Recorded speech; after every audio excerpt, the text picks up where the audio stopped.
क्या यार, second semester चल रहा है और अब मेरा पढ़ाई करने का मन नहीं करता। क्यों, ऐसा क्या है जो तेरा पढ़ाई करने का मन नहीं करता? कॉलेज में हम इतनी हॉट हॉट लड़कियां हैं, फिर भी सभी लड़के एक ही लड़की को देखते हैं। अच्छा ऐसा है क्या? मुझे तो पता ही नहीं था। कौन है वो खुशनसीब जिसे पूरा कॉलेज देखता है? कहीं तुम मेरी बात तो नहीं कर रही हो? शक्ल देखी है तुमने अपनी? अरे तुम्हारी बात नहीं कर रही हूँ मैं, उसकी बात कर रही हूँ। Richa, Richa the famous girl in this college. Oh अच्छा, तुम उस लड़की की बात कर रही हो जो बहुत ज्यादा अमीर है, आई थिंक खुराना की बेटी। हाँ बहन, मैं उसी की बात कर रही हूँ। सभी लड़के उसी के पीछे लट्टू हैं। उसका मुकाबला तो हम भी नहीं कर सकते, लेकिन मैंने सुना है कि वो हमारे कॉलेज के चंपू लड़के के पीछे पागल है।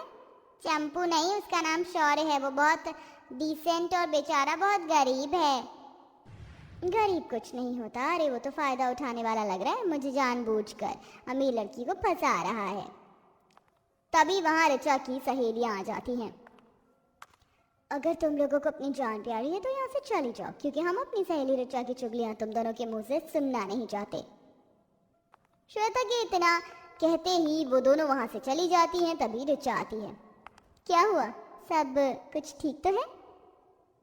हमारे होते हुए कोई प्रॉब्लम हो ही नहीं सकती। चलो क्लास लेने चलते हैं। अच्छा पहले ये तो बताओ, शौर्य आज कॉलेज में आया है? हाँ हाँ, आज वो भी कॉलेज आया है। आज तो मैं उसे प्रपोज कर ही दूंगी। इस तरह कॉलेज खत्म होने के बाद जब सब अपने घर के लिए जा रहे होते हैं, पीछे अपनी बड़ी सी कार में बैठकर खुली सड़क पर शौर्य का रास्ता वो रोक लेती है। अरे मेरा रास्ता क्यों रोका है ऋचा तुमने? कोई मदद चाहिए क्या? शौर्य, दरअसल मुझे तुमसे कुछ कहना था। ये हमारा फाइनल ईयर है और मैं अपने दिल की बात कहना चाहती थी। दरअसल मैं तुमसे बहुत प्यार करती हूँ, तुमसे शादी करना चाहती हूँ। अरे पागल हो गई हो?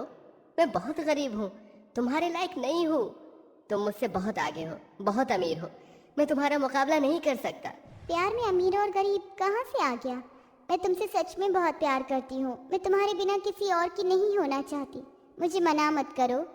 क्या तुम मुझसे प्यार नहीं करते?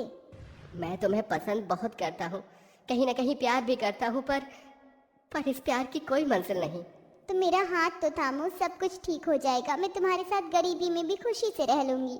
ऋचा ऐसा कहकर शौर्य का हाथ पकड़कर उसे अपने घर ले आती है, जहाँ वो उसे अपने अमीर बाप से मिलवाती है। डैड, ये शौर्य है। शौर्य, ये मेरे डैड है।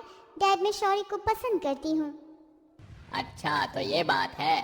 तो बेटा तुम कितना कमाते हो? कौन सी एमएनसी कंपनी में जॉब करते हो? जी मैं अभी ग्रेजुएशन कर रहा हूँ। ग्रेजुएशन के बाद विदेश जाने का कोई प्लान? कौन सी कंट्री में जाओगे, कहाँ कैसे रहोगे? अमेरिका, ऑस्ट्रेलिया या लंदन? तुम्हें पता है ऋचा के आगे की पढ़ाई में ऑस्ट्रेलिया से करवाने वाला हूँ।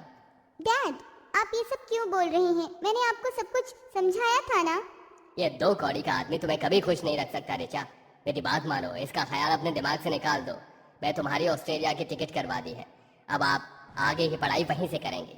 नहीं डैड, मैं शौर्य से प्यार करती हूँ और उसी से शादी करूंगी। अगर आपको ये रिश्ता मंजूर नहीं है तो ना सही। ऋचा ऐसा कहकर शौर्य का हाथ पकड़ती है और उसे अपने महल जैसे घर से बाहर ले आती है। ये धन दौलत, ये ऐशो आराम मैं आज त्यागती हूँ। क्या तुम मुझे अपने लिए स्वीकारती हो? ऋचा की ये बात शौर्य के मन में घर कर जाती है। इसके बाद वो उसे एक मंदिर में शादी करके अपने साथ अपने घर ले आता है। माँ, माँ कहाँ हो आप? माँ देखो कौन आया है। अरे क्यों चिल्ला रहा है?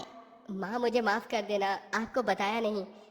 ये ऋचा है, आज से ये आपकी बहू है। अरे तू घर पर बहू लेकर आया है? रुक जा, पहले मैं बहू का गृह प्रवेश तो करवा दूं। सरिता ऋचा का गृह प्रवेश करती है, लेकिन घर के अंदर आने के बाद ऋचा को घर में बहुत गर्मी लगती है।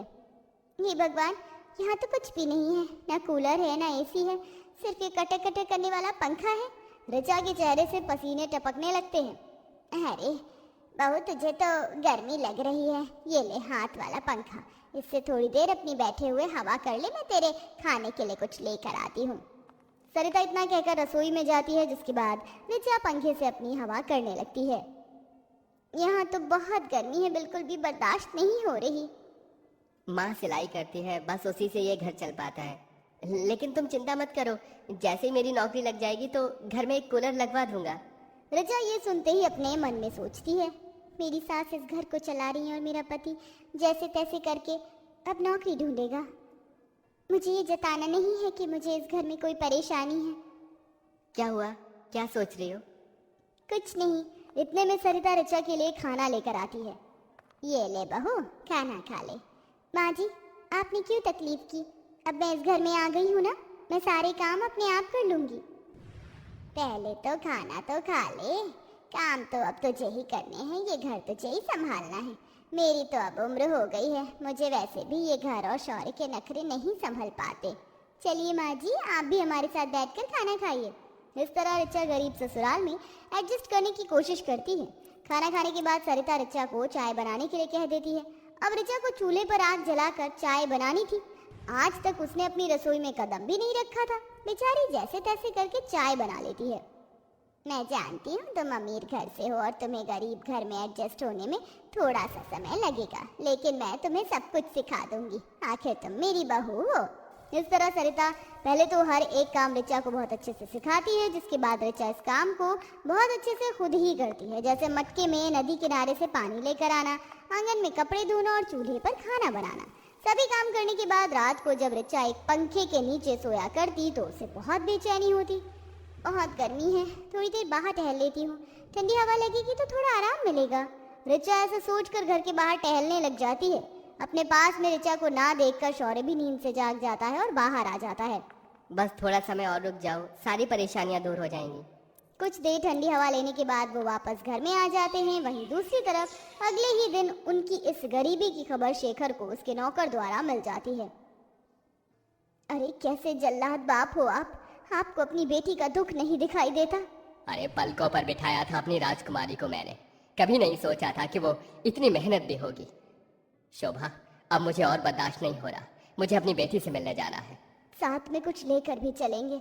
इस तरह शेखर और शोभा अपने साथ कुछ गर्मियों का सामान दहेज के एक तोहफे के रूप में फ्रिज, एसी जैसा पूरा सामान पैक करवा कर एक ट्रक के साथ अपनी बेटी के घर पहुंचवा देते हैं और खुद अपनी पत्नी शोभा के साथ अपनी बेटी के ससुराल आता है, जहां वह अपनी बेटी को गर्मी में इतनी मेहनत करते हुए देखता है। अरे पिताजी, आप मेरे ससुराल में पहली बार आए हैं, चलिए मैं आपके लिए कुछ अच्छा बनाती हूँ।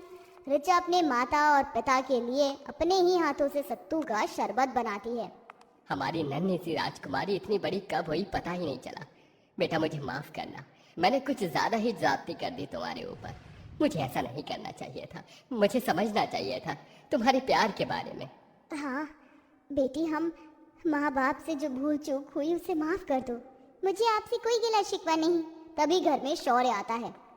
अरे ये बाहर इतना सारा फर्नीचर का सामान, फ्रिज, एसी, कूलर, पंखा, ये सब कौन लेकर आया है? बेटा ये मैं लेकर आया हूँ तुम लोगों के लिए। हाँ मैं समझ सकता हूँ, लेकिन मुझे इन सब की जरूरत नहीं है, मैं खुद कमा कर खरीद सकता हूँ। ये दहेज नहीं है बेटा, इसे इनकार मत करो। बस मेरे प्रति मेरी बेटी के लिए थोड़ा सा प्यार है। मैं जानता हूँ तुम बहुत मेहनती हो और तुम ये सब खुद कमा सकते हो, पर प्यार से दिया हुआ तोहफा मना नहीं करते बेटा। शौर्य अपनी पत्नी ऋचा की तरफ देखने लगता है। ऋचा पल के झुकाकर उसे इशारा कर देती है, जिसके चलते शौर्य उसके पिता के लाए हुए गर्मी के दहेज को स्वीकार कर लेता है। इसी के चलते उनके घर में कूलर, फ्रिज, एसी, पंखा लग जाता है। वहीं शहर में शौर्य को अपनी कंपनी में मैनेजर की पोस्ट के लिए वो रख लेता है। धीरे धीरे उसकी सारी परेशानियां खत्म हो जाती हैं और वह अपनी पत्नी और माँ के साथ खुशी खुशी रहने लगता है।